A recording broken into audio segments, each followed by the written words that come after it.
माजी गृहमंत्री अनिल देशमुख यांना मोठा झटका बसलाय। देशमुख यांची मुलगी आणि सुनेविरोधात सीबीआयनं आरोपपत्र दाखल केलंय। 2021 सालचा सीबीआयचा अंतर्गत अहवाल लीक झाल्याप्रकरणी हे आरोपपत्र दाखल करण्यात आलंय।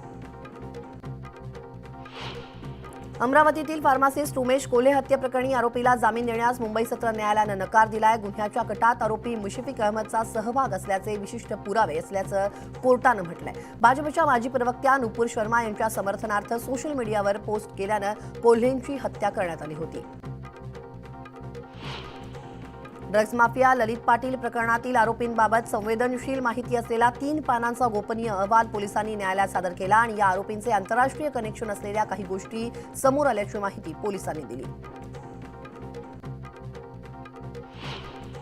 ठाण्यातील गडकरी रंगायतांमध्ये मनोज जरांगे यांची सभा पार पडणार आहे। ठिकठिकाणी मराठा संघटनांकडून जरांगेंचं जंगी स्वागत करण्याचं आयोजन करण्यात आलंय।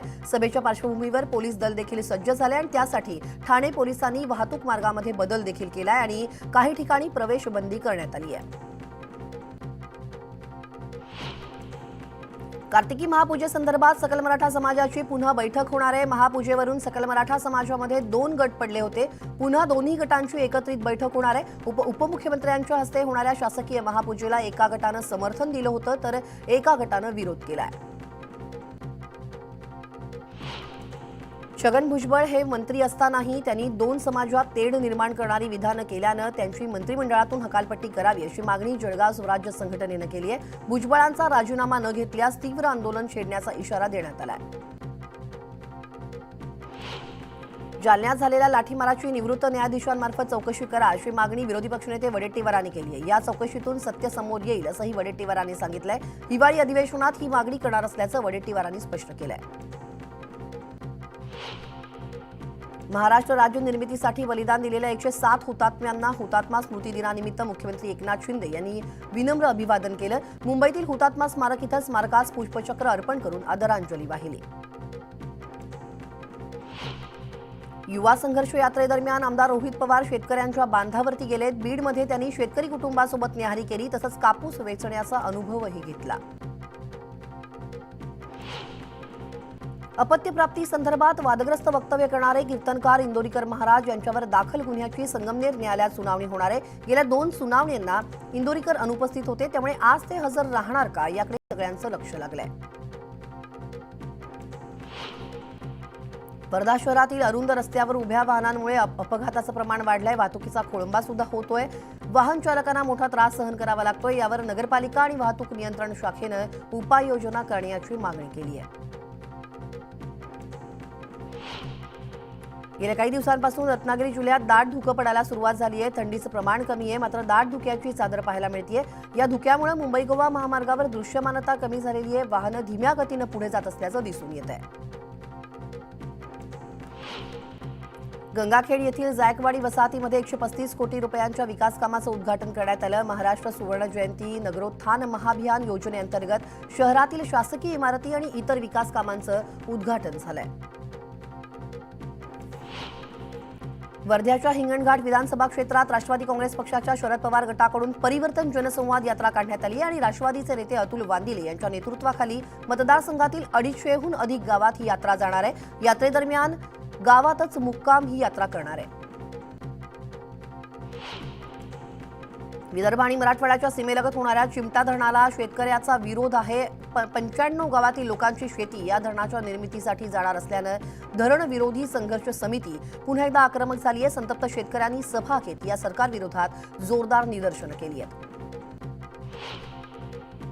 नवी मुंबईतील सीवूड्स येथील एका दुकानात एका व्यक्तीनं थेट तलवार काढत धिंगाणा घातल्याची घटना समोर आली आहे। या व्यक्तीनं दुकानामध्ये काम करणाऱ्या कर्मचाऱ्याकडे मालकाचा नंबर मागितला मात्र कर्मचाऱ्यानं नंबर देण्यास नकार दिला त्यामुळे गाडीतील तलवार काढून धिंगाणा घातला। या घटनेचा संपूर्ण प्रकार सीसीटीव्हीत कैद झालाय। कल्याणमध्ये मनोज जरांगे पाटील यांचं जंगी स्वागत करण्यात आलंय। मराठा आरक्षणासाठी लढा देणाऱ्या मनोज जरांगे पाटील यांची कल्याणमध्ये सभा पार पडली आहे। कल्याण पूर्वेच्या पोटे मैदानात जरांगे पाटलांची सभा झाली। या सभेसाठी सकल मराठा समाजाकडून जोरदार तयारी करण्यात आली होती। मराठा समाजाला सरसकट आरक्षण द्या, परंतु ओबीसींचं वगळून हे आरक्षण द्यावं असं मत आमदार गुट्टे यांनी व्यक्त केलंय. तसंच धनगर समाजाचा देखील मागील अनेक वर्षांपासून प्रलंबित असलेल्या आरक्षणाचा प्रश्न मार्गी लावावा अशी मागणी गुट्टे यांनी केली आहे. ते गंगाखेड इथं विकास कामाच्या भूमिपूजन सोहळ्यात बोलत होते. अहमदनगर तालुक्यातील शेंडी येथील सरपंच प्रयाग लोंढे यांनी व्हॉट्सअॅपवरती मनोज जरांगे पाटील यांच्याबद्दल आक्षेपार्ह पोस्ट टाकल्याप्रकरणी एमआयडीसी पोलीस ठाण्यामध्ये सरपंचावरती गुन्हा दाखल करण्यात आला आहे. सरपंचांचा निषेध करण्यासाठी गाव बंद देखील करण्यात आलं. यानंतर सरपंच जोपर्यंत जाहीर माफी मागत नाही तोपर्यंत त्यांना गावबंदी करण्यात आली आहे.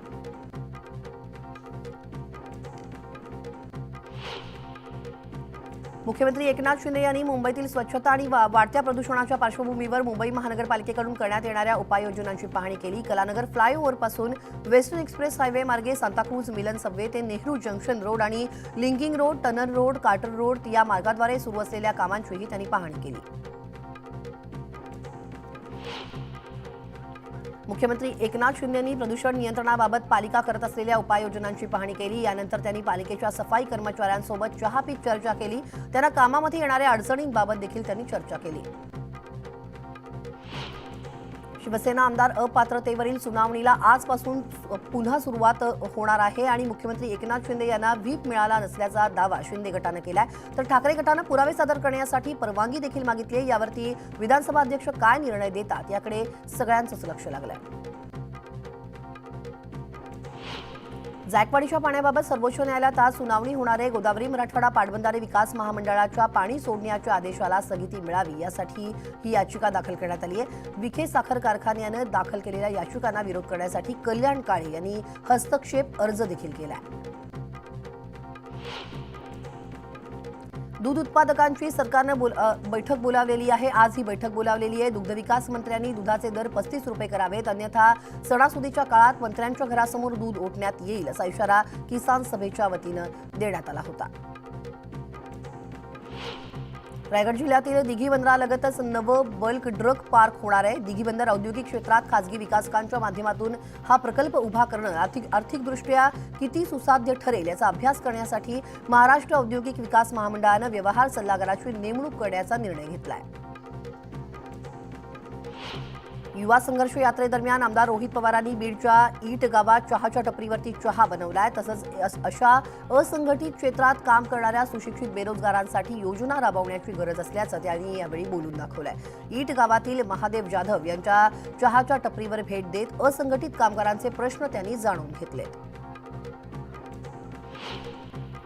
खासदार श्रीकांत शिंदे यांनी अंबरनाथ शहरात सुरू असलेल्या विविध विकास कामांची पाहणी करत त्याचा आढावा घेतला. शहरात सुमारे 250 कोटी रुपयांची विविध विकास कामं सुरू आहेत. यातील नवीन नाट्यगृहाची पाहणी करताना नाट्यगृहाची प्रेक्षक क्षमता वाढवावी अशा सूचना यावेळी श्रीकांत शिंदे यांनी अधिकाऱ्यांना केल्यात. तसंच मेटल नगर समाज मंदिर, वडवली अभ्यासिका, कांसई नेहरू गार्डनचीही त्यांनी यावेळी पाहणी केली. पाथर्डी शहरातील अतिक्रमण हटवण्याच्या मागणीसाठी वंचित बहुजन आघाडीचे कार्यकर्ते प्रांताधिकारी कार्यालयासमोर उपोषणाला बसलेत. मात्र पालिका आणि महसूल प्रशासनानं आंदोलनाची कसलीही दखल न घेतल्यानं आघाडीचे नेते किसन चव्हाण यांच्या नेतृत्वाखाली आंदोलन तीव्र करण्याचा इशारा दिलाय. छत्रपती संभाजीनगरच्या सोयगाव तालुक्यात कपाशीचं 35,000 हेक्टरवरती नुकसान झालंय. दुष्काळाचे पंचनामे प्रशासनाकडून पूर्ण झालेले आहेत. शेतकऱ्यांच्या मदतीची आता प्रतीक्षा आहे. अहमदनगर जिल्ह्यातील गुहा गावात काही दिवसांपूर्वी पुजारी आणि भक्तांना जमावाकडून झालेल्या मारहाणीत भजन साहित्याची विटंबना करण्यात आली होती आणि या विरोधात वारकरी संप्रदाय आक्रमक झालेला आहे.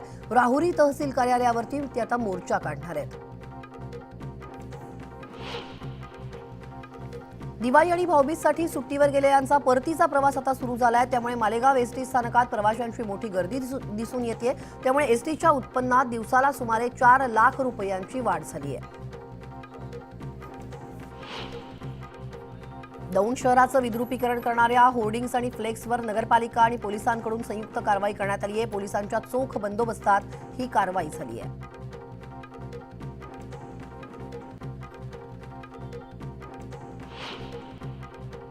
आणि एक ब्रेकिंग बातमी ती म्हणजे ड्रग माफिया ललित पाटील प्रकरणातले महत्त्वाचे दस्तऐवज न्यूज 18 लोकमतच्या हाती लागलेत.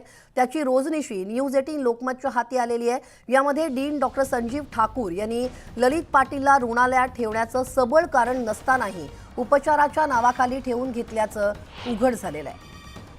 उपचाराच्या रोजनिशीमध्ये ललित पाटीलवर कुठलेही गंभीर आजारांचा उपचार सुरू नसल्याचं उघड झालंय। न्यूज 18 लोकमतच्या हाती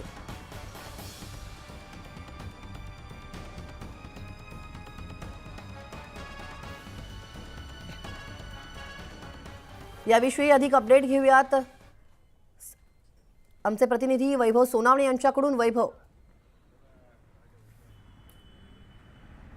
स्नेहल, अत्यंत महत्त्वाची माहिती जी आहे कागदपत्र ती न्यूज 18 लोकमतच्या हाती आली आहेत, ज्याच्यामध्ये ललित पाटील हा ससून रुग्णालयात दाखल होण्यापासून ते तो पळून जाईपर्यंत प्रत्येक दिवसाची नोंद जी आहे, त्याच्यावर कुठले उपचार केले गेले किंवा त्याला काय कारणास्तव ठेवलं गेलं, त्याच्या कुठल्या ट्रीटमेंट केल्या गेल्या, कुठल्या टेस्ट केल्या गेल्या, या सगळ्या टेस्टचे रिपोर्ट हे सगळे दस्तावेज जे आहेत ते न्यूज 18 लोकमतच्या हाती लागलेले, ज्याच्यामध्ये पहिलं पानच आपण बघू शकतो थेट, ज्यात 4/6/2023ला पहाटे 2:03 ललित पाटील याला ससून रुग्णालयामध्ये भरती करून घेण्यात आलेलं होतं। आणि त्यानंतरची कागदपत्र बघितल्यानंतर आपल्या लक्षात येतं ते म्हणजे जेल प्रशासनाला एक पत्र लिहिलेलं होतं, ज्या पत्रामध्ये स्पष्ट करण्यात आलेलं होतं की ललित पाटील याला ससून रुग्णालयामध्ये पाठवण्यात येत आहे। जर त्याची तपासणी करून गरज भासली तर त्याला ॲडमिट करून घेण्यात यावं आणि ॲडमिट केल्यानंतर 15 दिवस त्याला रेफर करण्याचा दिवस हा 15 दिवसांनी ठेवावा, कारण आमच्याकडे एस्कॉर्ट पुरवण्याची कमतरता आहे।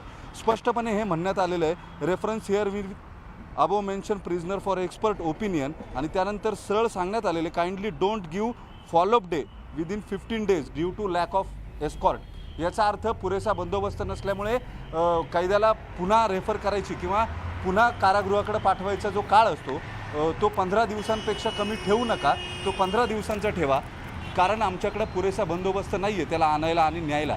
या सगळ्या कारणास्तव त्याला ससून रुग्णालयामध्ये पहिले 15 दिवस ठेवण्यात आलं आणि त्यानंतरचे सगळे टप्पे जे आहेत ते या रोजनिशीमध्ये नोंदवण्यात आलेले आहेत। सुरुवातीला त्याच्या छातीच्या दुखण्याची तपासणी करण्यात आली, 2 दिवसानंतर त्याला अस्थिरोग विभागामध्ये पाठवण्यात आलं, तिथे 1.5 महिना म्हणजे 4 दिवस अस्थिरोग तज्ज्ञांनी उपचार केल्यानंतर संजीव ठाकूर यांनी त्याच्या पोटाच्या सगळ्या चाचण्या करण्यासाठी त्याला अस्थिरोग विभागामध्येच जवळपास 1.5 महिना ठेवलेलं होतं आणि त्यानंतर त्यांच्या डिपार्टमेंटला त्याला सप्टेंबर महिन्यामध्ये वर्ग करून घेण्यात आला 11 तारखेला। या सगळ्या रोजनिशी ज्या आहेत त्या न्यूज 18 लोकमतच्या हाती लागलेल्या आहेत। इतके दिवस संजीव ठाकूर ज्या प्रश्नांची उत्तरं देत नव्हते त्या प्रश्नांची सगळी उत्तरं कागदोपत्री त्याच्या नोंदी ज्या आहेत त्या न्यूज 18 लोकमतच्या हाती लागलेल्या आहेत, ज्याच्यामध्ये या सगळ्या गोष्टी ज्या आहेत त्या नमूद करण्यात आलेल्या आहेत। ललित पाटील याला जी दुखणी होती, ज्यासाठी त्याला 3 महिने ससून रुग्णालयामध्ये ठेवण्यात आलं, त्यातलं सगळ्यात महत्त्वाचं आणि मोठं दुखणं जे होतं ते पाठदुखीचं होतं। आता प्रश्न या निमित्तानं हाच उपस्थित होतो की येरवडा कारागृहामध्ये असे कितीतरी मोठे कैदी असतील ज्यांना पाठदुखीचा त्रास असेल, त्यांना का कधी येरवडा कारागृह प्रशासन आणि ससून रुग्णालयानं एकत्रित मिळून अशा पद्धतीनं ससून रुग्णालयामध्ये ठेवलं नाही?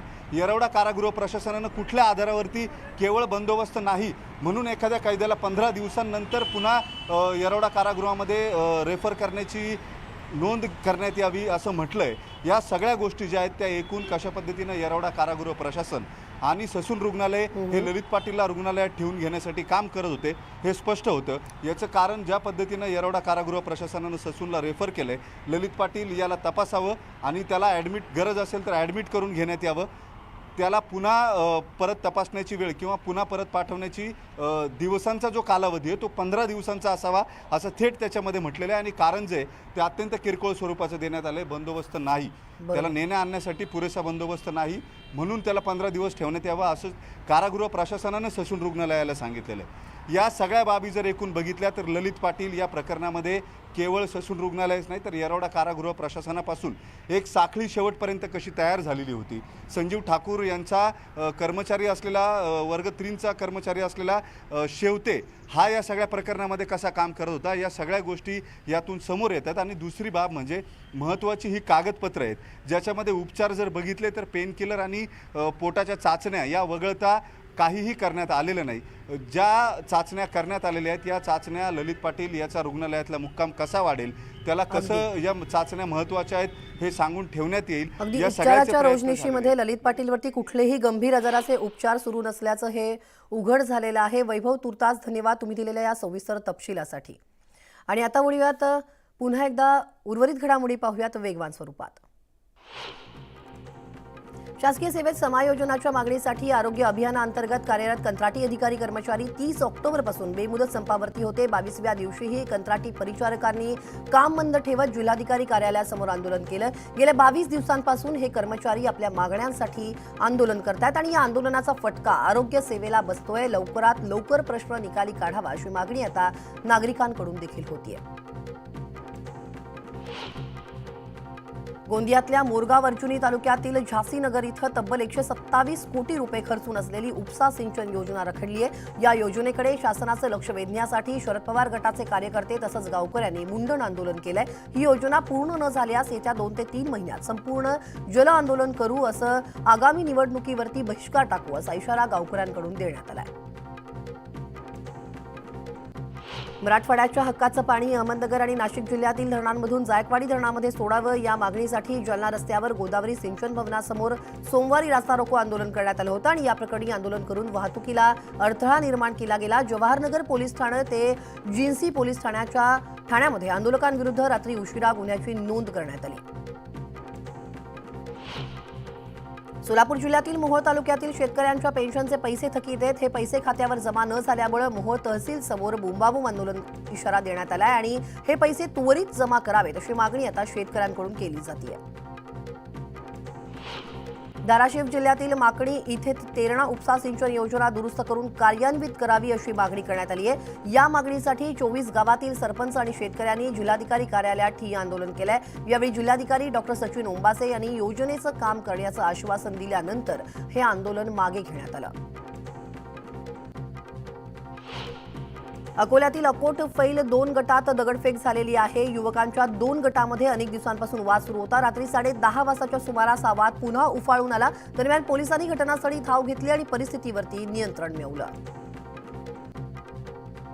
मुळशी तालुक्यातील कोलाड पुणे महामार्गावर पिरंगुट घाटात भीषण अपघात झालाय. तीव्र उतारावरती एका माल वाहतूक करणाऱ्या टेम्पो चालकाचा वाहनावरील ताबा सुटला. त्यानं अनेक वाहनांना धडक दिली आणि यात 6 प्रवासी गंभीर जखमी झाले. त्यांच्यावर खासगी रुग्णालयात उपचार सुरू आहेत. पिरंगुट घाटात अवजड वाहनांच्या अपघातांची मालिका सुरू आहे. प्रशासन त्याकडे दुर्लक्ष करत असल्याचा आरोप होतोय. वर्ध्यात कापूस उत्पादक शेतकऱ्यांना अच्छे दिन आलेत. कारण पांढरं सोनं म्हणून ओळखल्या जाणाऱ्या कापसामुळे शेतकऱ्यांना अच्छे दिन आणलेत. वर्ध्याच्या हिंगणघाटनं इथली कृषी उत्पन्न बाजार समिती विदर्भातील सर्वात मोठी बाजार समिती आहे आणि या बाजार समितीत आजूबाजूच्या जिल्ह्यातून कापूस विकायला येतोय. कापसाला चांगला दर मिळतोय. 7 ते 7,300 रुपयांचा भाव कापसाला मिळतोय. त्यामुळे शेतकऱ्यांमध्ये समाधानाचं वातावरण आहे. राष्ट्रीय स्वयंसेवक संघाचे सरसंघचालक मोहन भागवत हे पैठण शहराचा दौरा करणार आहेत. नाथ मंदिराच्या बाजूला मैदानावर सुरू असलेल्या हरिनाम सप्ताहात ते सहभागी होतील. तसंच संत महाराज एकनाथांच्या नाथवाड्यातील मंदिरात जाऊन ते दर्शन घेणार आहेत. त्र्यंबकेश्वर मंदिरात आजपासून 27 नोव्हेंबरपर्यंत व्हीआयपी दर्शन बंद ठेवण्याचा निर्णय देवस्थान ट्रस्टनं घेतलाय. ट्रस्टच्या अध्यक्षांनी जिल्हाधिकाऱ्यांना तसं पत्र देखील पाठवलंय. त्र्यंबकेश्वरमधील मंदिरात 21 ते 24 तारखेपर्यंत विविध कार्यक्रम होणार आहेत. त्यासाठी भाविकांची गर्दी होणार आहे. त्यामुळे या कालावधीत मंदिरात भाविकांच्या होणाऱ्या संभाव्य गर्दीचा विचार करता व्हीआयपी दर्शन बंद ठेवण्यात येणार आहे. महारेरानं राज्यातील गृहनिर्माण प्रकल्पांना त्रैमासिक अहवाल सादर करण्याचं सांगितलंय. त्यानुसार महारेरानं फेब्रुवारी महिन्यात 700 प्रकल्पांना आपला अहवाल सादर करण्याची नोटीस पाठवली होती. त्यानुसार 248 प्रकल्पांनी आपली माहिती अद्ययावत न केल्यानं त्यांनी नोंदणी स्थगित केली आहे. तर मार्चमधील आणखी 443 प्रकल्पांपैकी 224 प्रकल्प महारेराच्या रडारवरती आहेत. मध्य रेल्वेनं गेल्या 7 महिन्यात 90.76 कोटी प्रवाशांची वाहतूक करून 4,129 कोटींपेक्षा जास्त महसूल गोळा केलाय. 1 ऑक्टोबर महिन्यात 13.67 कोटी प्रवासी वाहतुकीतून 6.29 कोटींची कमाई केली गेली आहे, जी गेल्या वर्षापेक्षा अधिक असल्याची माहिती मध्य रेल्वेकडून देण्यात आली आहे. देशाच्या सांख्यिकी आणि कार्यक्रम अंमलबजावणी मंत्रालयाकडून प्रकाशित अहवालानुसार देशातील पायाभूत सुविधांच्या प्रकल्पांच्या किमती वाढल्याचं 417 प्रकल्प अडचणीत सापडलेले आहेत. यात महाराष्ट्रातील 219 प्रकल्पांचा समावेश आहे. तर 417 प्रकल्पांच्या किमती 4.77 लाख कोटी रुपयांनी वाढल्यात. या वाढीव खर्चामुळे हे प्रकल्प कसे पूर्ण करायचे असा प्रश्न आता सरकारला पडलाय.